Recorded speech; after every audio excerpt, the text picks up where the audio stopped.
요즘 일본 여행 도대체 왜 이렇게 인기가 많을까요? 그 이유 중 하나는 엔화가 800원대까지 내려갔기 때문. 800원대 진짜 대박이죠? 2015년 이후 8년 만에 처음이라고 하는데요. 그래서 오늘은 엔화 하락으로 일어난 엄청난 현상들과 그 이유까지 머니모이니 알려드릴게요.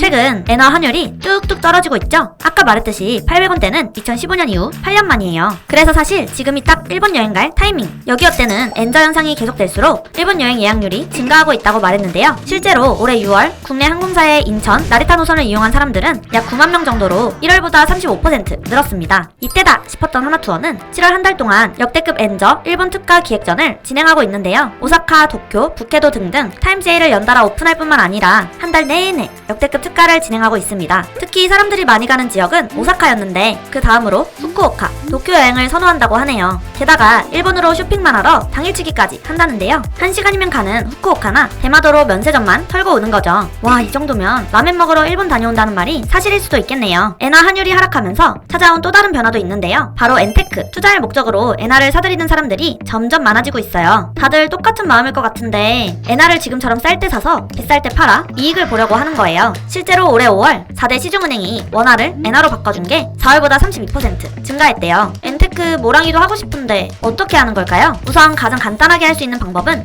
환차익이에요. 다들 알다시피 엔화를 싸게 사서 환율이 높아졌을 때 되파는 거죠. 특히 꿀팁은 시중은행의 모바일 앱으로 환전 보관 서비스를 이용하는 것인데요. 수수료가 부과되지 않고 환율 우대를 받을 수 있어요. 엔화 예금의 경우 원화로 입금하면 엔화로 환전되어 통장에 쌓이고 입출금이 자유롭고요. 또 엔화 ETF도 인기인데 엔화를 환전하거나 예금 통장을 개설하지 않아도 엔테크를 할 수 있습니다. 일본 주식시장에도 돈이 쭉쭉 모이고 있어요. 엔화가 싸져서 사람들은 일본 제품을 싼값에 많이 사고, 그럼 일본 기업들은 돈을 많이 벌겠죠? 기업이 돈을 잘 버니 여기에 투자하는 사람들이 많아졌어요. 특히 외국인 투자자들이 많아졌는데요. 이들은 4월부터 5월 말까지 약 67조 원의 주식을 사들였다고 합니다. 투자자들은 미국 편인 일본을 안전한 쪽이라고 생각하고 많이 투자하는 거죠. 투자의 달인 워렌 버핏 아시죠? 워렌 버핏이 이끄는 투자회사 버크셔 해서웨이는 일본의 5대 종합상사 주식을 꾸준히 사고 있다고 합니다. 그렇다면 이렇게 엔저 현상이 일어난 원인은 뭘까요? 바로 일본이 시장의 돈을 쫙 푸는 완화 정책을 펼치고 있기 때문이에요. 아니, 다른 나라들은 높은 물가를 잡기 위해 시장에 돈을 확 조이고 있는데 왜 일본만 거꾸로 가는 걸까요? 그 이유는 이른바 잃어버린 30년, 약 30년 동안 일본의 경제는 차갑게 식었기 때문입니다. 시장에 소비 및 투자가 활발하지 않아서 나라가 오랫동안 성장하지 못하고 축 가라앉아 있었죠. 그래서 일본은 낮은 금리를 유지하면서 시장에 돈을 확 풀어두었어요. 우리가 도와줄 테니까 다들 지갑 좀 열어봐 라고 하는 거죠. 또 하나의 이유는 원화 가치가 올라간 영향도 있어요. 최근 시장에서 반도체가 다시 힘을 얻을 것이라는 기대감이 퍼졌는데요. 그래서 반도체 강국인 우리나라에 투자하는 외국인들이 많아져 원화의 가치가 올라갔습니다. 앞으로 엔화의 흐름은 어떻게 바뀔까요? 단기적으로는 계속 엔화가 낮은 가치를 이어갈 것 같아요. 일본 중앙은행이 당분간 완화 정책을 유지하겠다고 말했기 때문이죠. 하지만 장기적으로는 두고 봐야 합니다. 일본 경제가 좋아지면 다시 정책을 바꿀 수도 있고 원화 가치가 어떻게 달라질지도 모르거든요. 특히 한 연구원은 4월 일본 중앙은행 통화정책회의에서 섣부른 긴축이 물가 목표치 달성에 부정적이라고 선을 그었지만 대규모 금융 완화에 따른 부작용 검증에 착수할 것이라고 밝혔기에 앞으로 일본 통화정책 변화 가능성에 주목해야 한다고 말했어요. 엄청난 엔저 현상, 양날의 검과 같다고 할 수 있는데요. 앞으로 일본 경제와 한국 경제가 어떻게 변할지 지켜봐야 할 것 같네요. 자, 오늘의 머니모이는 여기까지. 일본의 현재까지의 경제 사이클은 반등, 침체, 회복, 반등을 이어왔는데요. 이번 반등은 어떻게 이어질까요? 여러분들은 어떻게 생각하시나요?